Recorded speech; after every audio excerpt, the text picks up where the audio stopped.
Shalom, selamat pagi saudara-saudara, Bapak, Ibu dimanapun berada. Kembali dalam kesempatan ini saya akan memberikan beberapa kesaksian. Tapi sebelumnya saya mohonkan untuk di subscribe, juga di like, dan dikomentari. Terima kasih. Baik, pada kesempatan ini saya akan memberikan kesaksian mengacu di kitab Yeremia 1 ayatnya yang kelima, yang demikian bunyinya. Sebelum aku membentuk engkau dalam rahim ibumu, aku telah mengenal engkau. Dan sebelum engkau keluar dari kandungan, aku telah mengutuskan engkau. Aku telah menetapkan engkau menjadi nabi bagi bangsa-bangsa. Amin. Itu adalah firman yang diberikan Tuhan kepada Nabi Yeremia. Mengacu pada ini, saya percaya masing-masing kita pasti diberkati, dan juga Tuhan punya rencana masing-masing terhadap kita, pribadi kita masing-masing. Tapi pertama-tama yang perlu kita lakukan sebetulnya adalah membangun hubungan pribadi dengan Tuhan. Bagaimana itu? Ya, yang terutama yang pasti adalah kita harus menerima Tuhan Yesus sebagai juru selamat kita. Kita juga harus rajin berdoa, membaca Alkitab, dan juga merenungkan firman-firman-Nya seperti yang dikatakan di Mazmur 1 yang kedua. Tetapi yang kesukaannya ialah Taurat Tuhan, dan yang merenungkan Taurat itu siang dan malam. Amin. Merenungkan berarti, dan juga kesukaannya ialah membaca firman-firman Tuhan. Pada kesempatan ini saya tidak akan membahas masalah ini, tapi saya ingin memberikan kesaksian tentang bagaimana Tuhan juga dapat menjamah kita bila kita melakukan penyembahan worship. Yakobus 5 ayat yang ke-13 dikatakan begini: kalau ada seorang di antara kamu yang menderita, baiklah ia berdoa. Kalau ada seorang yang bergembira, baiklah ia menyanyi. Yang saya mau coba memberikan kesaksian di sini ialah, seperti kita tahu, musik atau lagu-lagu dapat mempengaruhi atau bagaimana mempengaruhi cara orang berpikir dan bertingkah laku. Saya percaya, karena saya juga punya pengalaman di sini. Saya begitu menyukai lagu-lagu hard rock, heavy metal, juga lagu-lagu seperti The Beatles, Ghostbusters, dan lain-lainnya. Dan di lirik-lirik lagu mereka seperti grup-grup seperti Iron Maiden, Judas Priest, atau juga Rush, Led Zeppelin atau The Purple, itu banyak lagu-lagunya yang boleh dikatakan mengambil dari sisi kegelapan. Juga lagu-lagu seperti dari grup-grup Megadeth atau Metallica, banyak sekali lagu-lagu mereka, syair-syair mereka yang diinspirasi oleh, boleh dikatakan, dari iblis. Mengapa saya katakan begitu? Karena seperti kita tahu, Lucifer yang dulu adalah malaikat Allah adalah pemimpin puji-pujian di surga. Dia diusir Allah dari surga, dan dia selama dia di surga, dia juga memimpin puji-pujian untuk menyenangkan hati Allah. Dan melalui musik, melalui lagu-lagu, Lucifer juga berusaha menginspirasi musisi-musisi, yang terutama musisi rockstars boleh dibilang, untuk mempengaruhi cara berpikir manusia. Kita bisa tahu segala sesuatu juga dari buah-buahnya. Banyak dari musisi-musisi dan rockstars itu yang meninggal karena menggunakan drugs atau alkohol, overdosis katakan. Banyak sekali contohnya seperti Jimi Hendrix, Janis Joplin, John Bonham dari Led Zeppelin, Keith Moon dari The Who, juga Jim Morrison dari The Doors, Brian Jones dari The Rolling Stones, juga musisi-musisi lain yang bunuh diri seperti Kurt Cobain atau yang dari Soundgarden, saya lupa namanya siapa itu. Semua saya yakin mereka di bawah pengaruh iblis, karena hanya iblis yang mengajarkan untuk berbuat itu, tak ada yang lain. Saya percaya itu. Saya begitu menyukai lagu-lagu The Beatles, lagu boleh disebut hard rock seperti Purple dan lain-lain. bila saya bangun pagi atau kemanapun, saya sering menyanyikannya dalam hati juga, atau kata menyanyi biasa-biasa saja. Karena saya juga untuk lagu-lagu The Beatles hampir semua lagunya saya hafal di luar kepala syair-syairnya. Tapi yang membuat saya juga heran setelah saya mendengarkan lagi lagu-lagu rohani, bahwa lagu-lagu The Beatles ini yang boleh dikatakan bisa membangkitkan histeria di mana-mana. Tapi untuk saya tidak pernah sampai menangis mendengarkan lagu-lagu mereka. Tapi begitu saya mendengarkan lagu-lagu rohani yang sederhana, boleh dikatakan sederhana, yang saya tahu pasti yang mencipta itu mempunyai pengalaman pribadi dengan Tuhan, saya sering menangis. Sampai kadang-kadang anak saya tanya, "Papa kenapa kok matanya merah?" Tapi saya berkata cuman, "Oh enggak apa-apa kok, enggak apa-apa." Lagu-lagu banyak yang rohani begitu menyentuh. Saya tahu Tuhan menjamah saya melalui lagu-lagu ini, melalui syair-syair seperti "Bapa Engkau sungguh baik" atau "Hidup ini adalah kesempatan", El Shaddai. Dan saya juga rasa masih banyak juga seperti "Tiada satu pun". Itu sungguh luar biasa, dia bisa membuat saya menangis. Maka saya yakin musik bisa berpengaruh besar terhadap kehidupan kita, cara berpikir kita. Kalau kita mendengarkan lagu-lagu atau puji-pujian yang baik, kita akan juga mendapatkan hikmat dan juga mendapatkan inspirasi yang baik. Saya juga yakin pergaulan yang buruk mempengaruhi kebiasaan yang baik. Saya percaya bila kita rajin berdoa, merenungkan dan utama dengan hati, dan juga untuk membangun mesbah, dan juga untuk melakukan penyembahan-penyembahan seperti worship, maka dikatakan di Yohanes 15 ayatnya yang ke-15, "Aku tidak menyebut kamu lagi hamba, sebab hamba tidak tahu apa yang diperbuat oleh tuannya. Tetapi aku menyebut kamu sahabat, karena aku telah memberitahukan kepada kamu segala sesuatu yang telah kudengar dari Bapa." Jadi dalam hal ini Tuhan menganggap kita sebagai sahabat-sahabatnya.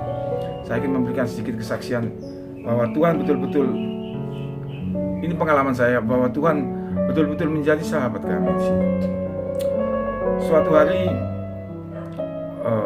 kami ingin membeli sepeda motor, karena saya pikir sepeda motor yang saya pakai sudah boleh dibilang tidak layak karena sering rusak dan lainnya.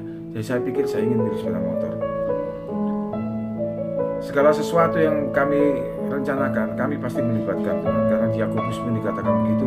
Jadi kami berdoa, kami bertanya kepada Tuhan, "Tuhan, bagaimana kami ingin membeli sepeda motor untuk menggantikan yang lama? Apa boleh Tuhan?" Tapi Tuhan tidak menjawab melalui Roh Kudus-Nya. Dia menjawab waktu kami melihat YouTube khotbah pendeta Yusak Cipto. Intinya begini, pendeta Yusak ini ingin membeli sebuah mobil. Tapi Tuhan bilang, "Jangan, kamu tidak usah beli mobil, kamu simpan aja uangnya." Sebelum kami ingin membeli sepeda motor ini, walaupun uang sebetulnya tidak banyak, kami sebetulnya sudah ingin membetulkan rumah kami, karena rumah ini juga banyak yang rusak, di belakang ada sedikit yang bocor. Jadi kami memanggil seorang tukang yang kami kenal di dekat rumah. Tapi tukang ini sudah 1-2 bulan sebelum kami ingin membeli motor, sudah kami panggil, dia tidak pernah ada waktu untuk kami.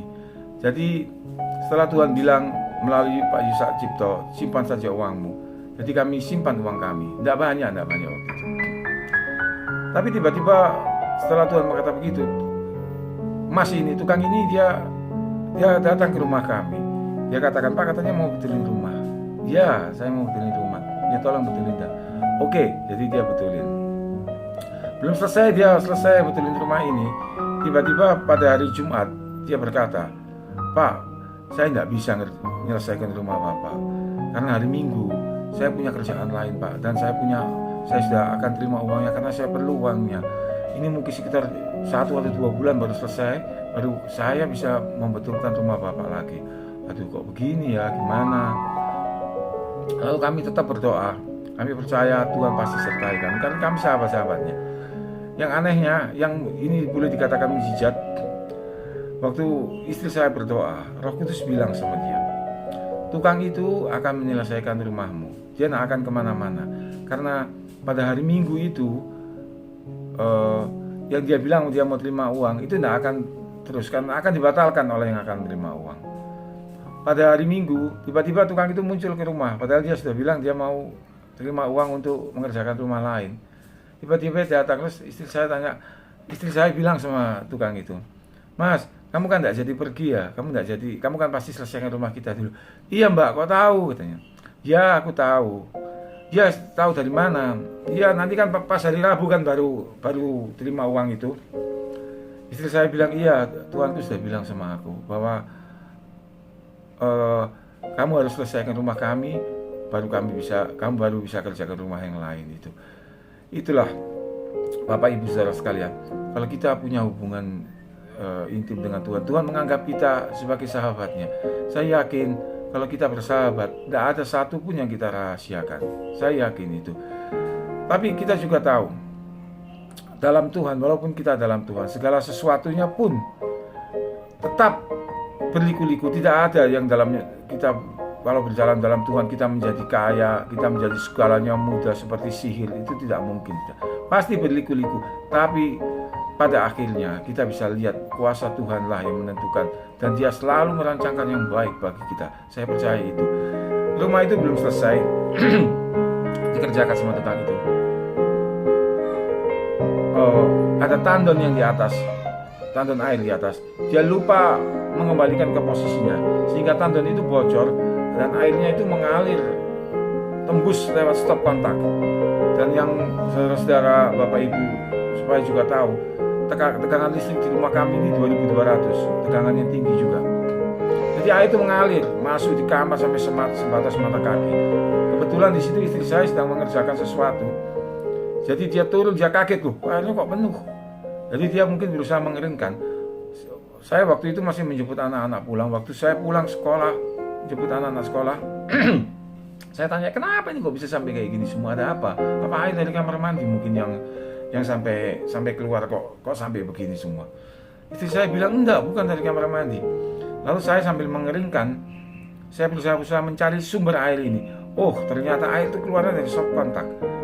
Saudara-saudara bisa bayangkan bahwa air dan listrik itu boleh dibilang kombinasi yang mematikan. Stop kontak sudah bunyi karena mungkin ada korsleting di situ ya. Jadi dia terus berbunyi. Tapi yang mujizat Tuhan, saya bisa bersaksi sampai ini, listrik tidak bisa menyentuh kami. Saya yakin kalau listrik menyentuh istri saya, dia pasti terkapar di situ. Dan saya pun yang datang berusaha menolong pasti kena listrik juga anak-anak kami. Maka habislah kami. Tapi Tuhan tidak mengizinkan itu. 2 hari sebelum kejadian itu, Roh Kudus sudah bilang sama istri saya, "Urapi rumahmu." Tapi sama istri saya tidak dilakukan. Besoknya sehari sebelum kejadian, Roh Kudus bilang lagi, "Urapi rumahmu." Sama istri saya dilakukan. Yang saya juga yakin bukan dari minyak urapan itu, bukan. Tapi karena kita menurut perintah Tuhan, menurut kehendaknya, karena memang kehendaknya saja yang terjadi, maka Dia menyertai kami. Dia memberikan suatu mujizat yang luar biasa. Saya katakan ini betul-betul luar biasa di luar naluri kita. Karena kalau kita tahu pasti sudah air dan listrik, boleh dibilang nggak ada obatnya. Saya ada lagi satu kesaksian betapa Tuhan menganggap kita sahabatnya, betapa Dia murah juga kepada kami. Tapi saya yakin juga kalau Tuhan begitu murah kepada kami, mengapa Tuhan tidak bisa murah kepada saudara, Bapak Ibu saya yakin Dia juga bisa, karena Tuhan kita adalah Tuhan yang melihat hati. Kesaksian saya kali ini tentang kami punya anak kecil, anak kami yang kecil, Matthew namanya. Suatu hari matanya itu merah, jadi kami berusaha mengobati, tapi kok masih aja merah. Saya pikir mungkin karena dia suka main HP aja mungkin ya. Anak-anak sekarang begitulah. Nanti kami berusaha mencari dokter.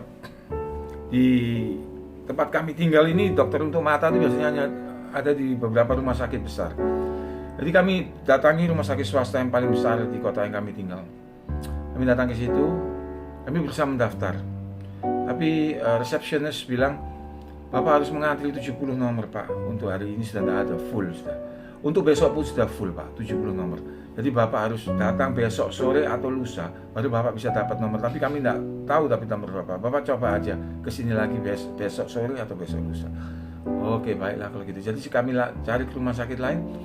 Di rumah sakit yang satu ini juga mereka nggak punya dokter spesialis mata. Lalu kami cari lagi ke rumah sakit yang satu lagi. Mujizat terjadi di sini. Di rumah sakit yang ini, mereka nggak punya dokter mata, nggak ada dokter mata. Tapi hari itu untuk pertama kalinya dokter mata itu praktek di rumah sakit itu. Dan Matthew yang di tempat lain harus mendaftar 70 dan 70 lagi, ya berarti 140 nomor baru bisa diperiksa. Di rumah sakit yang ini mendapat nomor satu dan yang luar biasa, dokter yang praktek di situ baru pada hari itu membuka praktek di situ.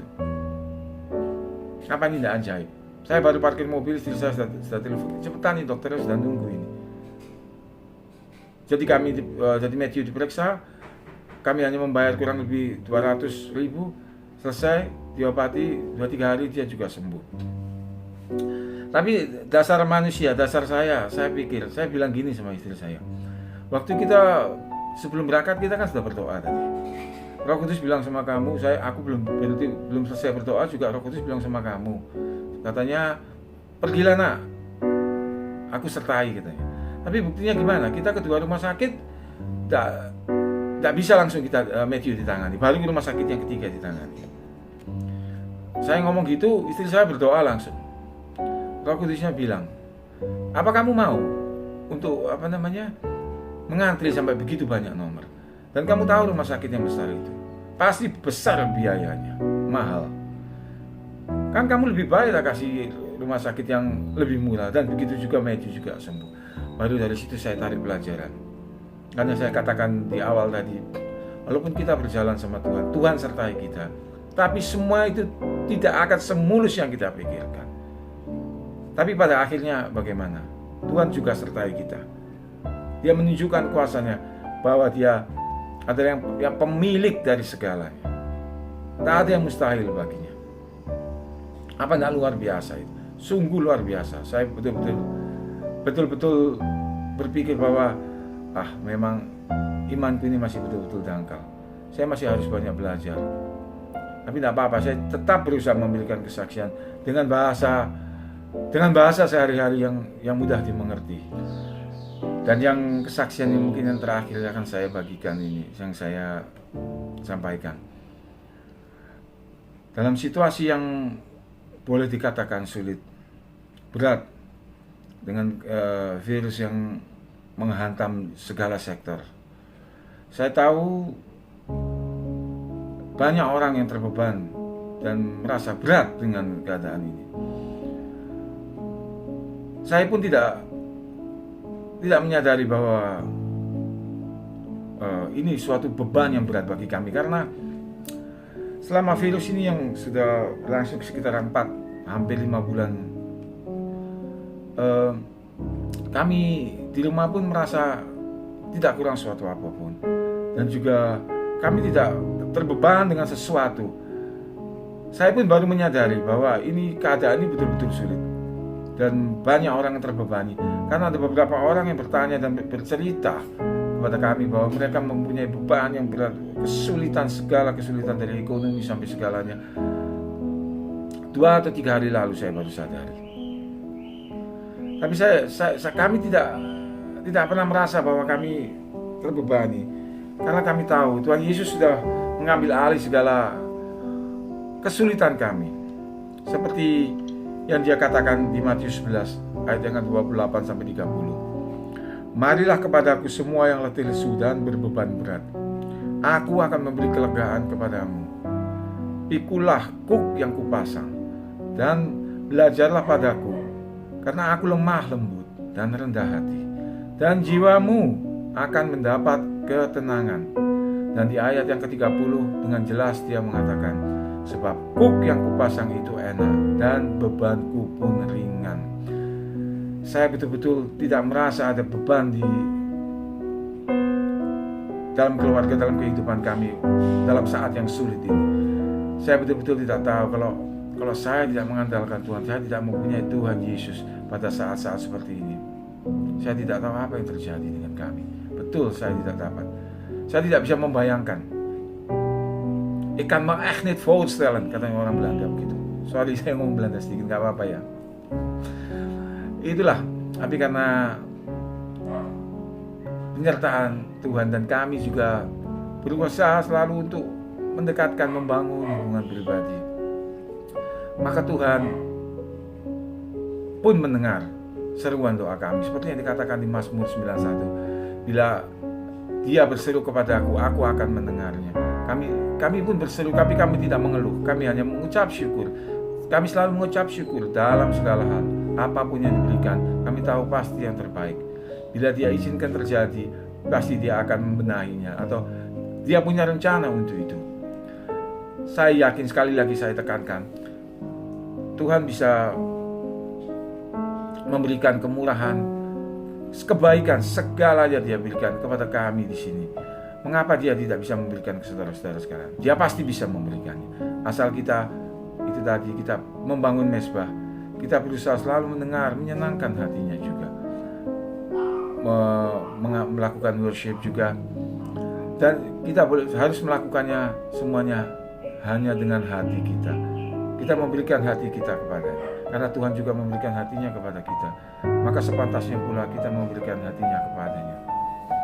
Bapak, Ibu, saudara-saudara sekalian, saya harap dengan kesaksian ini, saudara-saudara, Bapak, Ibu dapat juga mendapat pelajaran, juga dapat diberkati. Karena saya tidak ingin orang lain binasa. Dan yang saya sampaikan,